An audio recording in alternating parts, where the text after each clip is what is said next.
J'aurais dû être là, Louis Poisson. Le livre sort demain aux éditions Fayard.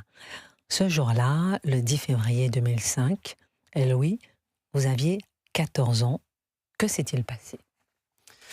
Donc effectivement, quand j'avais 14 ans, donc ma mère et mon petit frère de 2 ans ont été, assassinés, froidement par, l'ancien locataire de la maison dans laquelle elle venait d'emménager. T'étais où? C'était à Moulins, à côté de Moulins dans la Nièvre.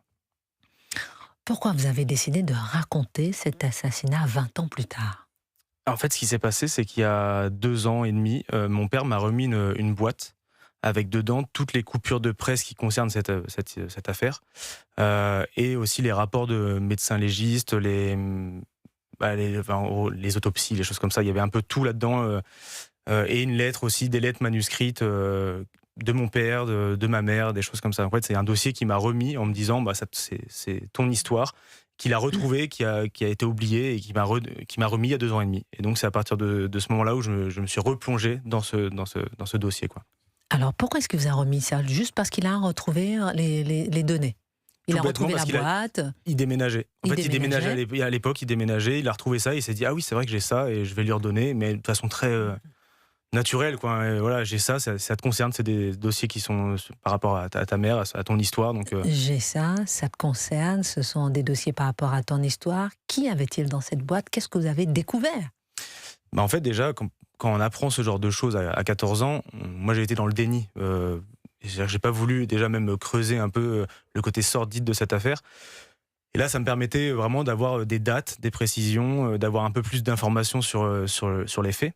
Et donc j'ai appris, par les rapports d'autopsie exactement ce qui avait été, comment ça s'était déroulé, les trajectoires des balles, des choses comme ça, donc j'ai eu du détail là-dessus, donc il y a 2 ans. Des choses que j'avais pas eu envie d'avoir à 14 ans, forcément. Vous avez tout gardé pour vous pendant des années. Exactement. Et là aujourd'hui, à quoi bon faire ce livre? Pourquoi? En fait, l'idée aussi, c'est déjà d'expliquer comment on se reconstruit en tant qu'adolescent, à partir de ce moment-là. Et quand il arrive des choses aussi dramatiques, ça peut être d'autres faits, mais en l'occurrence pour moi c'est ça. Et aussi, c'est un hommage aussi à mon père qui a littéralement, endossé un rôle il s'est sacrifié aussi parce que je lui en voulais, ça a été compliqué comme parcours, d'adolescent forcément, mais il a tenu en fait en restant, assez strict, en restant droit, à veiller à ce que mon éducation soit bonne. Et en fait, c'est grâce à lui aujourd'hui, déjà que je suis en vie, parce que c'est lui qui s'est opposé à ça, à ce que j'aille chez ma mère à l'époque, Et vous dites qu'il a eu un instinct.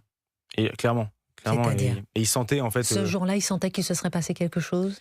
il y a plusieurs éléments qui ont fait qui lui ont mis la puce à l'oreille. Je le raconte parce qu'il y a plusieurs détails, des choses qui sont troublantes pour lui. Et quand je lui annonce que je veux vivre chez ma mère définitivement et rejoindre et aller chez elle, pour voilà, y vivre, en fait, il s'y oppose parce qu'il sent quelque chose. Il sait pas. Déjà, elle est partie un peu précipitamment, de la ville dans laquelle on vivait avant. Pour mettre du contexte, mes parents étaient divorcés depuis longtemps. Mais voilà, ma mère est partie précipitamment et tout ça a mis la puce à l'oreille à mon père et s'est opposé à ce que je parte vivre chez ma mère. Louis Poisson en direct sur Europe 1 pour son livre J'aurais dû être là, qui sort chez Fayard demain.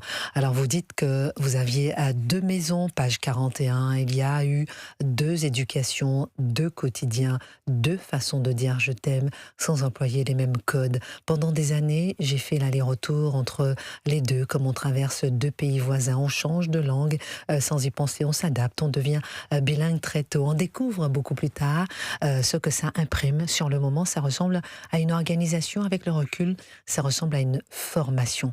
D'un côté, votre père, d'un côté, votre mère. Le quotidien de beaucoup d'enfants, beaucoup d'adolescents. Et quel message vous avez envie de faire passer sur cette période où vous avez vécu entre les deux? Alors je sais pas comment les gens le vivent en général, mais moi c'est vrai que c'était quelque chose de plaisant parce que j'avais une partie, fils unique du côté de mon père, un peu strict, mais fils unique avec des vacances, des choses, très sympas. Et du côté de ma mère, très peu de moyens, le RSA, les allocations et 4 enfants, donc famille nombreuse on va dire avec, pas de vacances du coup, mais des moments simples, beaucoup de complicité, Et en fait, les deux m'allaient. J'avais un peu de vie très différente. Et donc, il y a des gens pour qui ça peut être dur. Pour moi, ça l'était pas. Donc, c'était plutôt même idéal pour moi. Donc, je peux pas dire que j'ai souffert de ça à l'époque. Ce dont vous avez souffert, Louis Poisson, en direct sur Europe 1 pour le livre J'aurais dû être là, c'est la culpabilité. Oui, c'est ça. En fait, à 14 ans, forcément, je me suis dit... déjà, j'en voulais à mon père de m'avoir empêché d'être là à l'époque.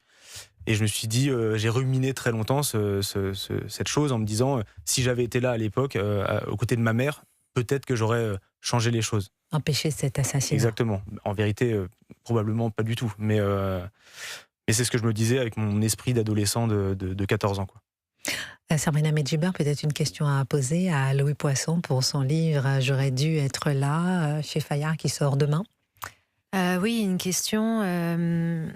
Souvent, lorsqu'on vit des traumatismes, les psychologues appellent ça une amnésie traumatique, c'est-à-dire revenir dans les souvenirs d'enfance pour décortiquer le présent. Souvent, les personnes qui souffrent de polytraumatisme font de l'amnésie traumatique. Comment êtes-vous sorti de cette amnésie pour aujourd'hui être psychologiquement apaisé et plus équilibré? Alors ça fait un peu bateau de dire ça, mais je crois que le livre m'a pas mal aidé parce que déjà de pouvoir mettre justement des dates pour avoir des précisions, me replonger là-dedans, ça a été vraiment thérapeutique. Maintenant, c'est vrai que je les raconte aussi dans le livre parce que c'est une grosse période de mes 14 ans à 18, 19 ans. J'ai vraiment des trous noirs. C'est-à-dire qu'il y a des vacances que mon père me raconte que j'ai pas de souvenirs. Je me rappelle pas du tout de certaines vacances, des anecdotes avec des amis à moi qui me racontent des choses. J'ai plus de souvenirs avant, réellement, que de mes 14 ans à 18 ans, quoi. Donc ça, c'est vrai. Et j'ai pas retrouvé la mémoire. En écrivant le livre, j'ai pas retrouvé la mémoire. Maintenant, je sens que ça m'a fait du bien parce que je fais partie des gens qui pensent qu'on fait pas de deuil, en fait. Je trouve ça qu'on fait son deuil. Je pense que juste on a des façons de le vivre différentes. Mais personne ne fait vraiment un deuil, c'est juste on s'adapte, en vérité. Louis Poisson, ce 10 février 2005, lorsqu'à 14 ans, votre mère et votre petit frère sont assassinés. Et justement, vous gardez tout pendant 20 ans, vous sortez ce livre aujourd'hui qui vous fait du bien. Qu'en est-il de l'assassin ?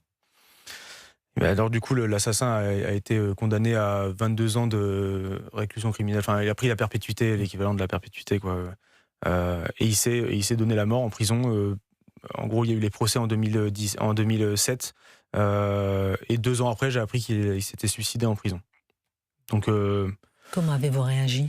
J'ai pas eu trop de réaction parce que je me suis dit, en fait, d'un côté, il a un peu échappé à sa sanction. C'est-à-dire que il s'est échappé en fait. Au final, il a pas fait 22 ans de prison, il en a fait 2, quoi.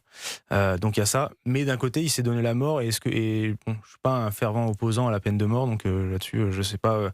Après, c'est un débat qui se tient, mais en fait, il y a eu une peine de mort, quoi, au final. Qu'est-ce qu'il a dit ? Peut-être il a laissé une lettre, des mots, quelque chose sur l'assassinat de votre mère et de votre petit frère. Qu'est-ce qu'il a donné ? Des informations sur les circonstances, les raisons, les causes précises, plus de précision ? Non.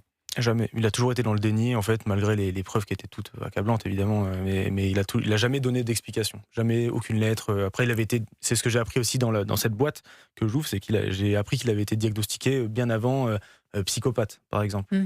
Donc, c'est étonnant. Donc voilà, qu'il avait eu des accusations il a été condamné pour déjà des viols, des choses comme ça. Enfin, c'était quelqu'un qui était déjà quelqu'un de dangereux, quoi. Qui avait un lourd Exactement. passé. Merci beaucoup à Louis Poisson d'avoir été Christine. en direct sur Europe 1 pour votre livre qui sort demain. J'aurais dû être là, et le courage que vous avez eu à décrire cette lourde page de votre vie le 10 février 2005. Bruno Pomar, comment vous réagissez lorsque vous voyez Louis Poisson ? Je vous ai vu très attentif, vous, ancien policier du RAID. Écoutez, c'est important. En même temps, faire un livre, c'est une forme de thérapie. Enfin, je ne vais pas faire mon psy à 2 balles, comme on dit, mais je crois que c'est important de le faire. Et puis, c'est peut-être un exemple aussi pour de nombreux jeunes, malheureusement, qui subissent. Moi, pour côtoyer beaucoup d'enfants à travers les violences intrafamiliales et tout ce qu'on peut imaginer, évidemment, et ce type de choses atroces, effectivement, c'est important de le faire, je crois, oui, c'est bien. Et encore une fois, il faut s'en sortir. Il faut aller de l'avant, de toute manière, parce que c'est pas tout de se refermer sur soi-même. Et je crois que c'est un bel exemple. Donc à travers ce bouquin, ça peut être quelque chose de fort. Mais malheureusement, notre société nous met face à ce type de problématiques de plus en plus. Et ça, c'est un vrai problème